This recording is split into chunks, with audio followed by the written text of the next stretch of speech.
Wait for it, and we're live. Hey, all you crazy sci-fi and fantasy fans. It's time for your daily dose of shenanigans over here at the Blasters and Blades podcast. Just a couple of nerdy veterans and one chaos coordinator geeking out over our science fiction passions and fantastical fantasies. A place where magic is king, the sky is the limit, and space is the place. We are the podcast that puts the fun in dysfunction. So without further ado, first let me address the elephant in the room. I know we've had a string of ones that Garber wasn't here for, that Nick was absent.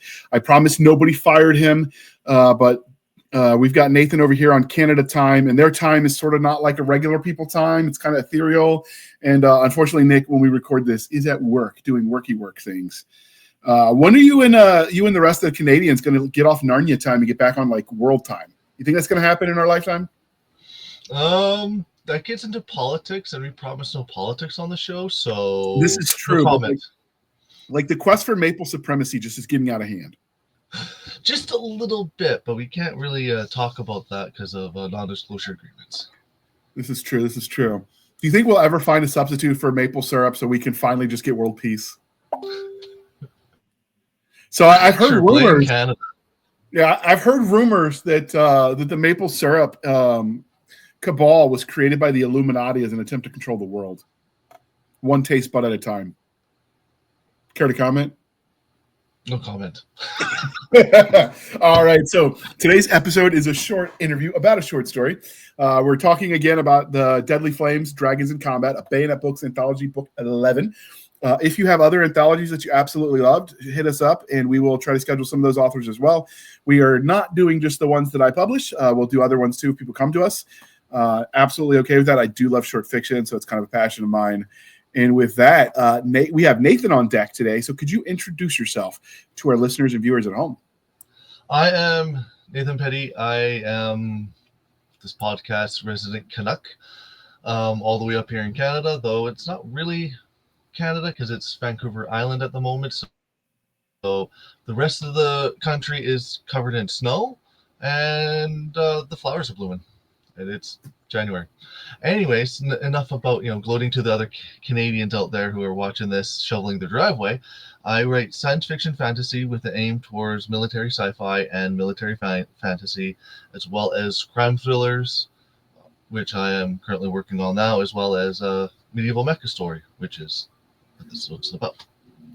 So is there any truth to the rumor that as an author who is also Canadian, you are required by law to write at least one hockey romance? I'm putting mine off until I'm like 65, 70. Okay, that makes sense. Maybe I'll die sooner and I'll get away with not having to do it. So you're going to try to run out the clock and not have to score that final goal. I get it. I dig it. All right. Because this is the Blasters and Blades podcast, we can't let you escape without at least one religion question. And I know we're going to get all kinds of hate mail about the Canada joke. So just so you know, I'm going to laugh at all of those too. But Aragon, Reign of Fire, or Damsel? Reign of Fire. Okay. I watched it when I was in late high school. I was 02, so I was in grade 11. And I was really into Warhammer at the time, and I was the Wood Elves. My friend was the Dwarves. And the character, I can't remember his name. It's been a while. The guy with the axe that jumps into the dragon. I'm like, oh, there's a Dragon Slayer. That's a dwarf. Loved every moment of it. I liked all of them, but I also like Damsel. I know it got a lot of hate because they thought they were shoehorning in another strong female character that was a Mary Sue, but I didn't find that to be the case. I really enjoyed that one as well. She outsmarted them, and then the big reveal is she stood on the shoulders of everyone who died in front of her, who left built on the map to success. Mm-hmm. Which if you like a little bit of action and your daughter's old enough, I don't know how old she is. I know you've told me, but she might actually enjoy that one too, because sometimes brain does trump brawn, and this was a case study in how you can write strong female characters and do it right. She's in grade 9 and she's weird. She likes anime and Demon Slayer. Okay, I'm going to pretend I know what any of that is, and I'm going to ask you the next question. I'm just saying she's weird and odd, and I don't know what she likes. Fair. That's fair. But all girls are weird and odd. And I don't know that they grow out of it. And I'm sure they say the same thing about us. So, what are you going to do? All right. So, last Dragon Slayer, Dragonheart, or Dragons of Camelot? Everyone probably says this one, Dragonheart.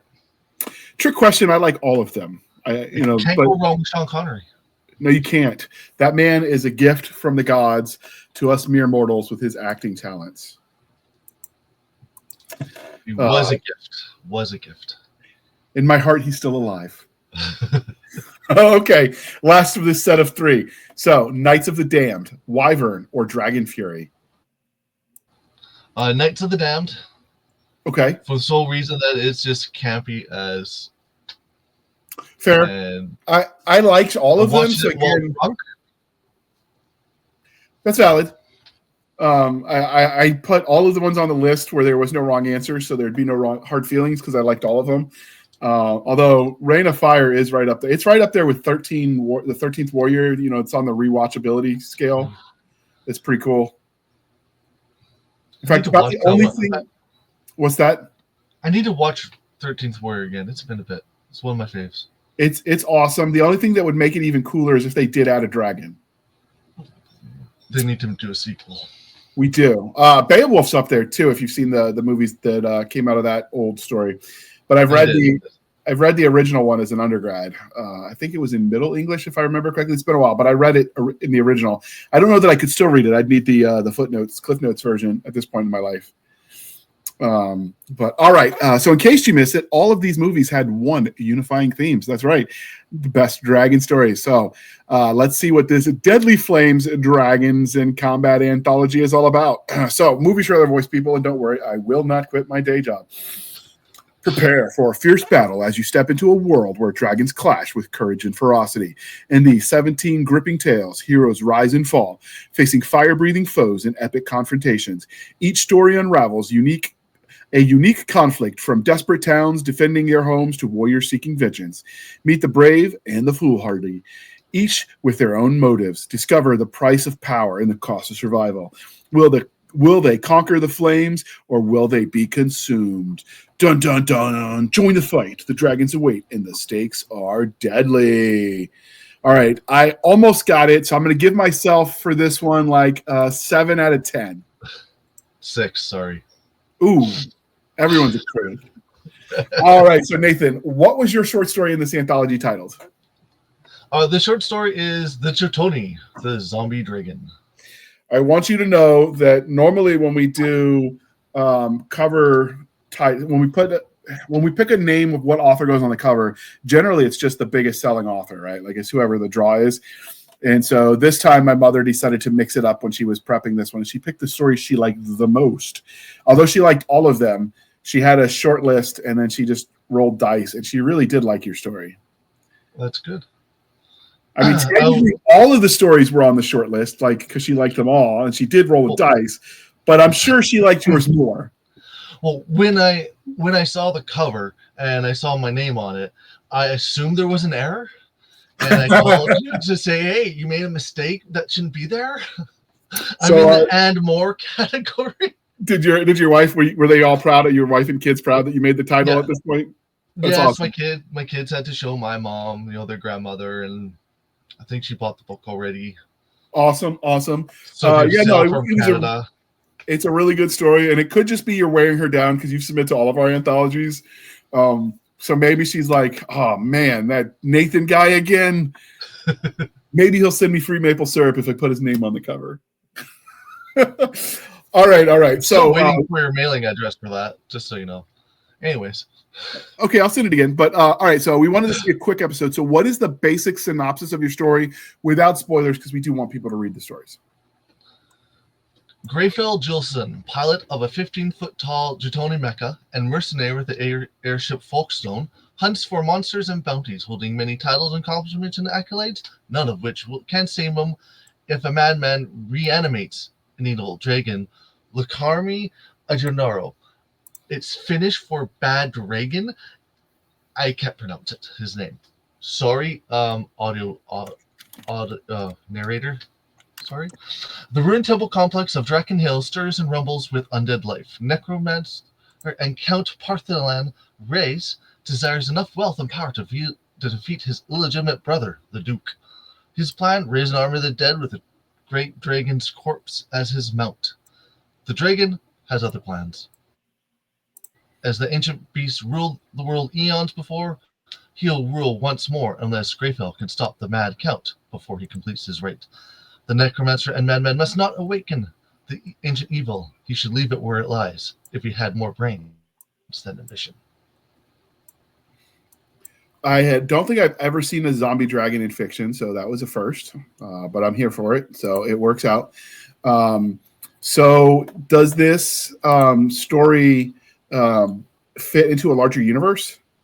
Yes, it does. I am currently writing a trilogy of novels with the same guy as the lead, based in the world of Midgia, which is a moon orbiting a gas giant. So can you tell us about the main character that's going to be both the main character of this short story and then the follow-on trilogy? Yeah, Greyfell he's the third son of the Jarl of Keldy. He is in his 30s, and he is what did I call him? Oh crap. My screen just flickered and okay. Earl Grey's son, Jolson, of the House of Iskold, Earl of Halmond, vassal to the Jarl of Keldy, knight of the Jotunni talisman, and a member of the Airship Folkstone. I gave him a bunch of titles. His race, his people, what they do, their ancestry is based off of Norse Vikings, and so what they have a coming of age ritual where they leave home and go adventuring, raiding, pillaging, on long ships back in the day. Modern day, they just become mercenaries and go wander the world for 5 or so years. He's now in his mid-30s, and he doesn't want to go home because of his older brother. And so he's acting as a mercenary, piloting a big mecha, hoping to earn enough money so when he does go home, he can fend off his brother's assassins. Okay. And what can you tell us about the larger world that the story takes place in? Well, before that, what was the inspiration for the story and the world? And then can you tell us about the world? This was an argument with you.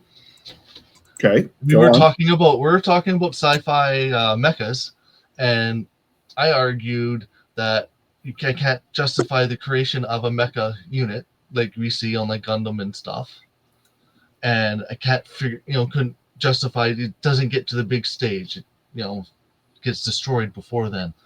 And then I made the comment that I can do a fantasy, and you said, well, why don't you bloody write it? I changed bloody, used a different swear word. And I said, fine. And that was 120,000 words ago. Okay. So it's your fault. I'll take credit for it then if it sells, and I will pretend we never had this conversation if it doesn't. Sounds great. So can you give us the Reader's Digest version of the larger world? Was there more than what you already covered?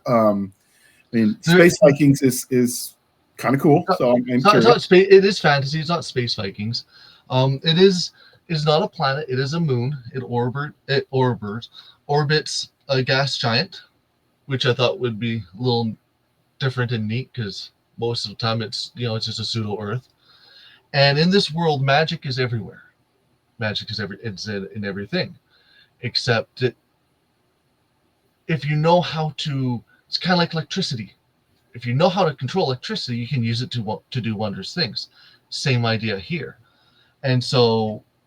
Potions work, incantations work, except they found these crystals. And these crystals harbor power. They can be as small as the gem on your ring, or they could be massive the size of your hand. And using these crystals is what powers the mecha suits. And there's 32 of them. No, I haven't named them. I probably won't. Fun fact with them. They are either attracted or repelled against each other. And if they touch, they blow up. Okay. Going to be interesting to see you find covers for this because I'm curious to see how that comes out. Do you think people have to, obviously the main series isn't written yet.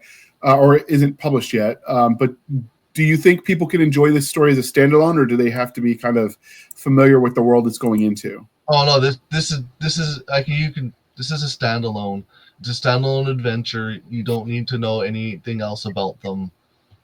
I cover enough in the first little bit to understand who they are without going into too much detail. So it's it's not 30 pages of character development. Okay. So with that, you've got the fantasy world and the dragons. Are you going to keep playing with the necromancy angle in the larger universe? Yes, that is definitely something that's in the theme of the larger universe. The big bad character. It's one of her plans to take over the world. Okay. And what subgenre, other than dragons, obviously, and fantasy, what subgenre do you think this story fits into, if people are looking to kind of classify it? I would do a fantasy adventure. Okay. You could also call it fantasy, military fantasy. Okay. I don't think it's sword and sorcery. What is it about fantasy adventure that appeals to you? It's an adventure story, which I always love. Like I love the later the Lost Ark and all the those type of stories. But it's in a fantasy world, which was kind of my first. It's what I read first growing up. It was the Eddings, the Feist, Tolkien, and so it's a fantasy world that I'm making and writing about that I can control. Okay. And we did promise a short interview for a short story, and I do plan to deliver. So one fun one for the road. If you could live in this world, would you?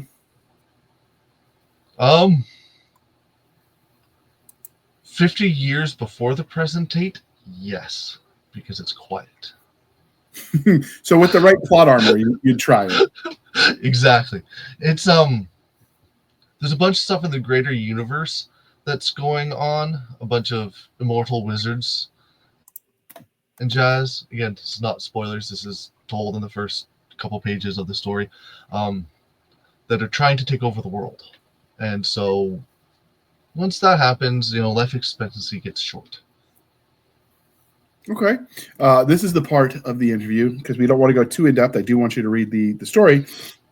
So this is the part of the interview, dear listener, dear viewer, where I remind you to please be kind and speak your mind on the reviewing platforms. Your reviews help the right readers find the right books, and that is especially important when it comes to indie and small press books, because sometimes, they don't have the juice behind them that TradPub does when it comes to the algorithms. So, your part is really vital, and we appreciate it.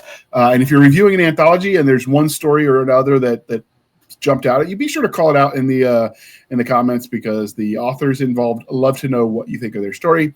And not everyone has it in them to describe every story. So if you're going to only describe one or two, pick the ones you like the best and throw some comments the author's way. And with that, Nathan, how can we track you down on the wild interwebs, presuming that the Maple Illuminati have not put you in WITSEC? NathanPedde.com. I have my own website. I'm also on X and Facebook and Instagram. I do have a LinkedIn profile, but nobody goes on LinkedIn. Is the Nathan Pedde replacing the WordPress one? That is the WordPress one. But so Nathan, I am in the process of revamping it. My son logged into it and said, "Dad, what are you doing?" So it's not nathanpedde.wordpress.com. It's now just nathanpedde.com? Yeah, nathanpedde.com. Cool. You're moving up in the world. Yes. So I will update the show notes accordingly. And you can find us, dear listener, on our Linktree, linktr.ee, Linktree / Blasters and Blades Podcast. Again, Linktree / Blasters and Blades Podcast, where we link to all the things, the bits, shoots, the rumbles, the YouTubes, the TikToks, maybe the Spotify, the Twitter. We've got our Blasters and Blades Facebook group and Facebook page. We have our email, blastersandbladespodcast@gmail.com. Again, blastersandbladespodcast@gmail.com. For professional purposes only, save the shenanigans from Madam Stabby Stab over there on the Instagram, Twitter, and the email. We have our Buy Me a Coffee if you want to support the show and help keep the lights on. These episodes aren't free to produce, and we appreciate your patronage. You can go to buymeacoffee.com/author J.R. Handley. Again, buymeacoffee.com/author J.R. Handley. Be sure to plug in the comment section that it is for the podcast, and I promise I will keep my co-hosts duly caffeinated. They will drink that coffee brand coffee until they can see, sound, and hear colors, people. I will make them drink it all. And speaking of coffee brand coffee, if you want to help support the show, use the links in the show notes. Discount code podcast grunts. You get 10% off. We get a little bit of a kickback. You shop local. It's a win-win, people. And that's what I call winning, is when you add more than one win to a sentence. I don't think we're quite up there to the dragon blood yet, but we'll get there soon. See what I did there? Call back just a little bit to the old days. All right, so thank you for spending some of your precious time with us. For my crazy co-host, I am J.R. Handley, and this was the Blasters Ablaze podcast. We'll be back next week at the same time, where we'll indulge our love of nerd culture, cheesy jokes, and all things that go boom. And if they get the Dragon Blood reference, they're old like we are, Nathan. All right, with that, we're going to hit the end button.